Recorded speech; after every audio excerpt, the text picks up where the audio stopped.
yang B ya, atau gangguan pada sistem pernapasan manusia dan upaya untuk mencegah dan menanggulanginya. Ada banyak gangguan pernapasan pada manusia, yaitu ada influenza, tonsilitis, faringitis, pneumonia, tuberkulosis, asma, dan kanker paru-paru. Oke, kita bahas ya guys satu-satu. Yang pertama, influenza.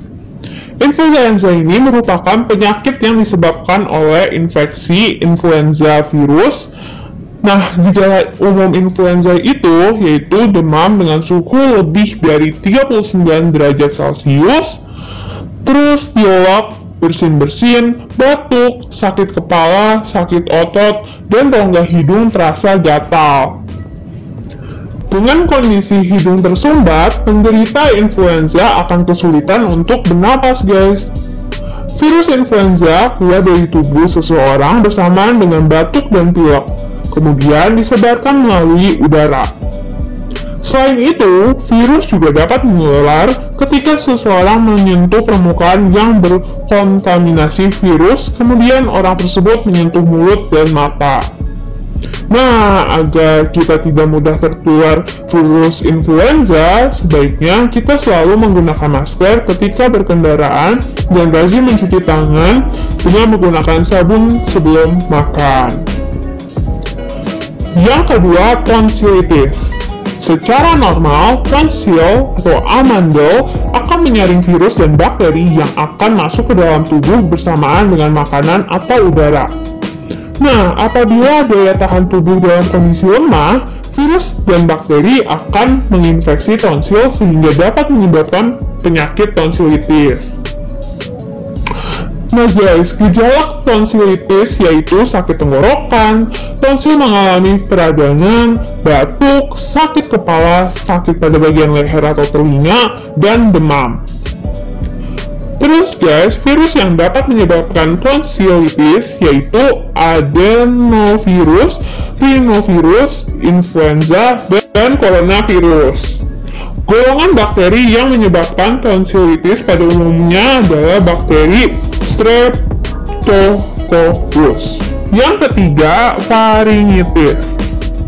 Faringitis adalah infeksi pada faring oleh kuman penyakit seperti virus, bakteri, maupun jamur. Virus yang menyebabkan faringitis misalnya adenovirus, orthomysovirus, rhinovirus, dan coronavirus. Banyak bakteri yang dapat menginfeksi faring, salah satunya yaitu Streptococcus pyogenes. Selain disebabkan oleh infeksi virus, bakteri, dan jamur, faringitis juga dapat disebabkan oleh zat kimia yang dapat mengiritasi jaringan pada faring. Faringitis merupakan penyebab umum sakit tenggorokan.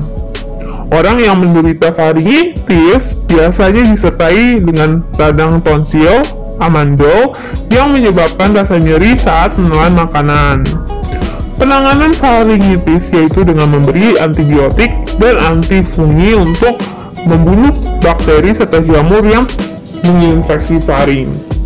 Selain itu, tentu harus ditambah dengan mengonsumsi makanan yang bergizi agar sistem pertahanan tubuh dapat menjadi kuat. Nah, yang keempat guys, ada pneumonia. Pneumonia merupakan infeksi pada bronchiolus dan alveolus. Penyebab terjadinya pneumonia antara lain karena infeksi dari virus, bakteri, jamur, dan parasit lainnya.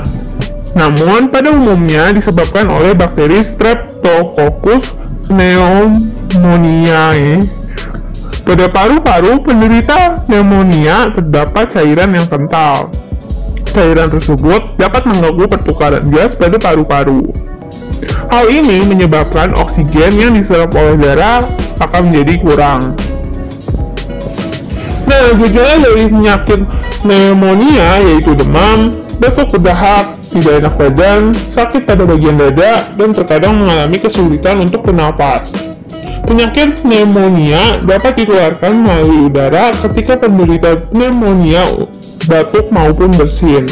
Oleh karena itu, ketika kamu pergi ke rumah sakit untuk menjenguk teman atau saudara yang dirawat di rumah sakit, sebaiknya kamu menggunakan masker. Penanganan pneumonia dapat dilakukan dengan memberikan antibiotik, obat pembuat saluran napas menjadi lebar atau bronchodilator, terapi oksigen, dan penyedotan cairan dalam paru-paru. Yang kelima adalah tuberkulosis atau TBC.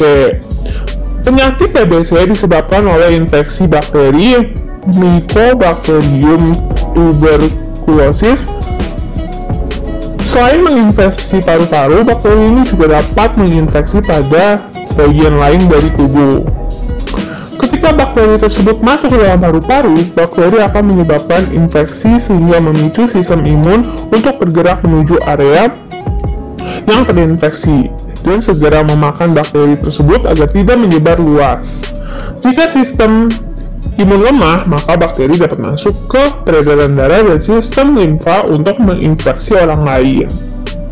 Gejala penyakit TBC yaitu mudah lelah, berat badan turun drastis, lesu, hilangnya nafsu makan, demam, berkeringat di malam hari, sulit bernapas, sakit pada bagian dada, dan batuk berdahak.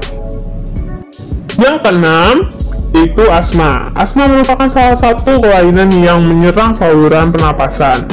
Asma dapat disebabkan oleh faktor lingkungan. Faktor lingkungan yang dapat menyebabkan asma diantaranya masuknya zat pemicu alergi atau alergen dalam tubuh. Misalnya asap rokok, debu, bulu hewan peliharaan, dan yang lainnya. Masuknya alergen akan memicu tubuh untuk menghasilkan senyawa kimia seperti prostaglandin dan histamin. Senyawa kimia tersebutlah yang dapat memicu penyempitan saluran pernapasan. Penyempitan yang terjadi pada saluran pernapasan menyebabkan penderita kesulitan untuk menghirup cukup oksigen. Penderita asma akan mengalami batuk, napas berbunyi, napas pendek, dan sesak napas. Oleh karena itu, penderita asma harus berhati-hati dan menghindari kendaraan atau benda-benda yang dapat memicu asma. Nah, lalu guys, yang ketujuh, kanker paru-paru. Kanker paru-paru terjadi karena pertumbuhan sel-sel yang tidak terkendali pada jaringan dalam paru-paru. Jika sel-sel tersebut tidak segera ditangani, dapat menyebar ke seluruh paru-paru, bahkan jaringan di sekitar paru-paru. Gejala orang yang menderita kanker paru-paru yaitu batuk disertai darah, berat badan berkurang drastis, napas menjadi pendek, dan sakit pada bagian dada. Sekitar 85% kasus kanker paru-paru disebabkan oleh merokok dalam jangka waktu yang lama. Sedangkan 10-15% kasus terjadi pada orang yang tidak pernah merokok.